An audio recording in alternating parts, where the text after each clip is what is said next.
Okay, this video is called, Are You Sterilizing Yourself Out of Ignorance?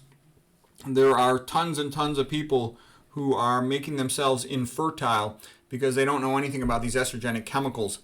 And there's a couple other issues related to it as well. So real quick, here is a typical cholesterol molecule, 4 cyclic rings of carbon. This is called the A ring, and there's a hydroxyl group on it. The unique thing about an estrogen chemical is that there'll be 3 double bonds in here, so this is called a benzene ring. Also called aromatic ring because it gives off a nice smell typically. Has a very long shelf life. Hydroxyl group confers antimicrobial properties, prevents mold from growing and stuff. And together, the benzene ring with the hydroxyl group is called a phenol. It's a great preservative. It's in like every cosmetic product practically, some variation of it. It binds, so here's an estrogen molecule, and estrogenic-like compounds will typically have a benzene ring and a hydroxyl group, most of them. Okay, this will form a hydrogen bond with an estrogen receptor, and then there'll be activation. Estrogen receptors can be estrogen receptor A for sexual characteristics or estrogen receptor B for sort of non-sexual things, okay? Because estrogen does more than just sexual stuff like breast development and development of the uterus and whatnot. Okay, here's a big thing to know. The liver normally excretes excess estrogens from the human body. It'll first hydroxylate them, then it'll do what is called conjugate the estrogenic molecule, and it adds what's called a glucuronic acid. So here's glucuronidation, means conjugation of the molecule so it's more water soluble, to excrete it into the bile. So the liver excretes bile into the bile duct. It'll be stored, a lot of times in the gallbladder, but then it goes from there into the intestinal tract. Normally we defecate it out of our bodies. However, there are 2 types of bacteria in our gut. There's the good bacteria that come from eating plant foods because plant foods have fiber. And there's the bad bacteria that come from eating meat because no fiber. Same thing with processed food. Processed food has very little fiber. So the point is you get more bacteria that have a glucuronidase enzyme, and they will unconjugate this estrogen. They'll cleave this bond here, and so now the estrogen is separate from the glucuronic acid. And estrogen that is free without any glucuronic acid attached to it, conjugated to it, is reabsorbed into the blood. So meat eaters, processed food eaters have much higher estrogen levels, and that predisposes them to the risk of fibroids in the uterus, breast cancer, uterine cancer, as well as all these other estrogen-related diseases and symptoms like PMS, endometriosis, fibrocystic disease of the breast, etc. Postmenopausal hot flashes, all that stuff's a lot more common. So the bottom line is fiber protects you from all this stuff. Okay, we talked too about the estrogens in food. They're called phytoestrogens.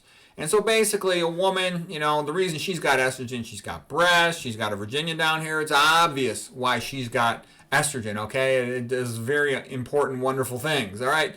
Does a plant have breasts? The soy plant? No. Or flax? No. Does it have a Virginia?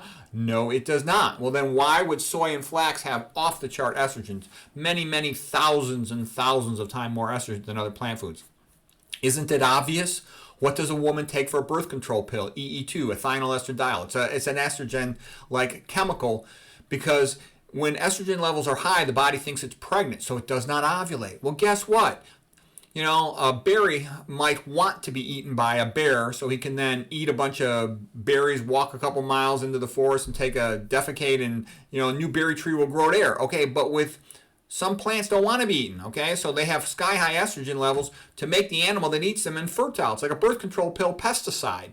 So it can also be goitrogenic. So I mention that because a lot of people think they're clever drinking soy milk. And I'm like, you shouldn't be drinking cow milk or soy milk if you want to lower your exposure to estrogenic chemicals. There's tons of these estrogenic chemicals.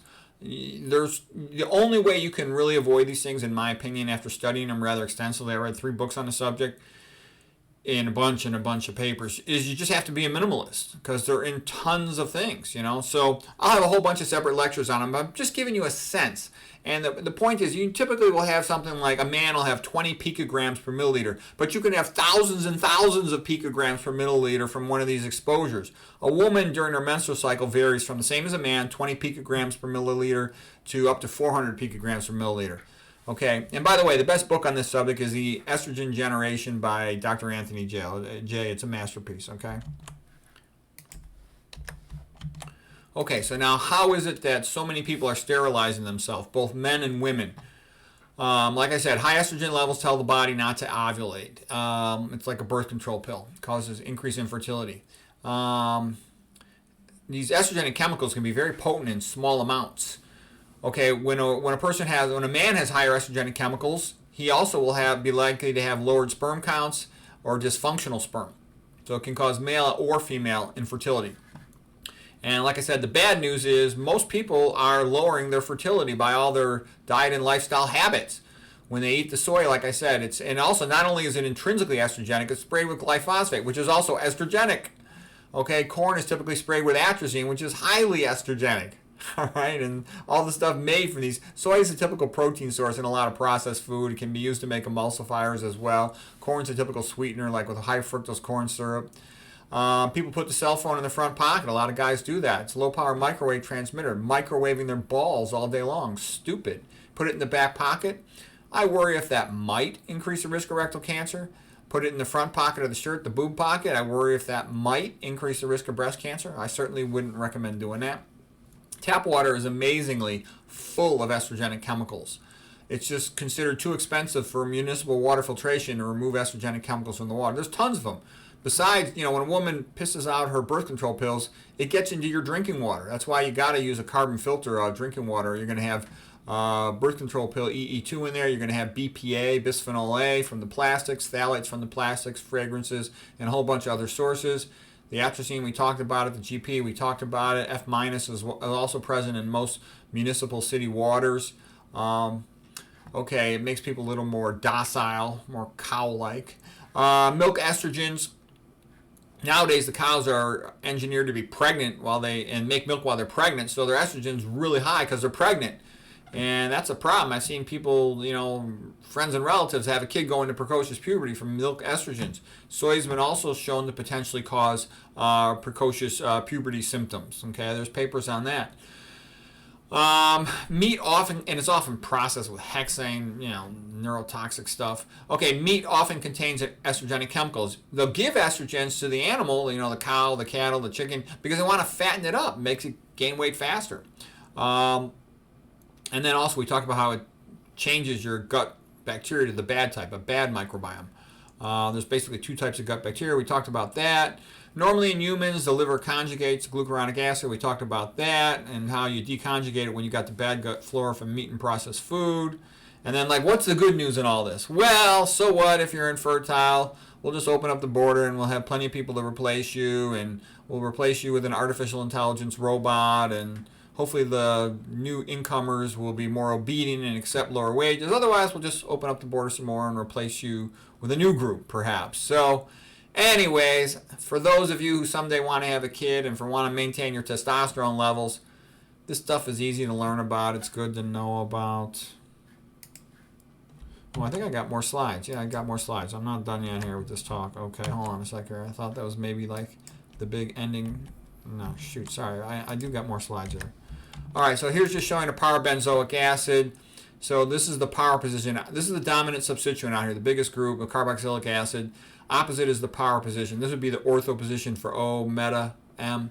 Okay, and these parabens are like parabenzoic acids. They're in tons and tons of things. As a preservative.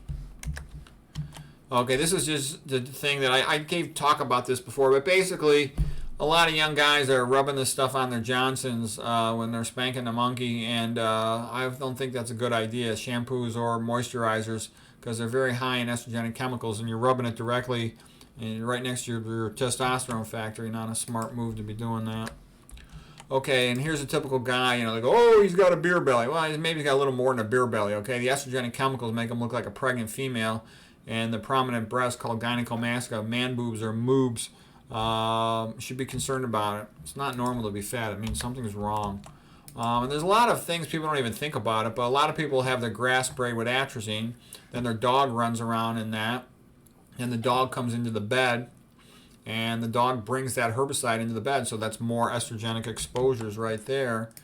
Like I've had pregnant, women trying to get pregnant, they come up and they ask me what to do, and I give them this list of things to do, and they give me this funny look like, can I give them some quick fix? And I'm like, no, these are the things you need to be aware of. You want to get pregnant, then pay attention to stuff. Here's another point is, This is at Cornell, same place where T. Colin Campbell worked. They've shown that you don't need all this GMO stuff and all this stuff you get the same crop yields without it. So this thing about, oh, we need GMO to maintain crop yields, that's all BS.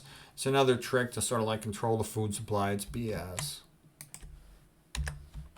And what I'm saying is all these things making so many people infertile, it's sort of anything that prevents reproduction in the modern America tends to be promoted and popularized. Anything that sort of promotes having babies and families tends to be discouraged. Okay, and it's like a culture of death. Here's this painting, The Isle of the Dead by Arnold Bachlin, 1883. And what I'm saying is, you know what?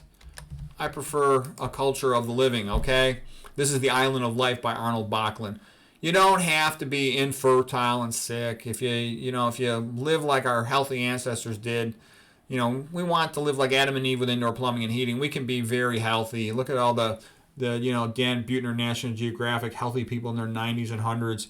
When a person lives well, they got a very good chance for that. And you just have to be aware of all this stuff so you know how to avoid it. Okay, I hope that's helpful.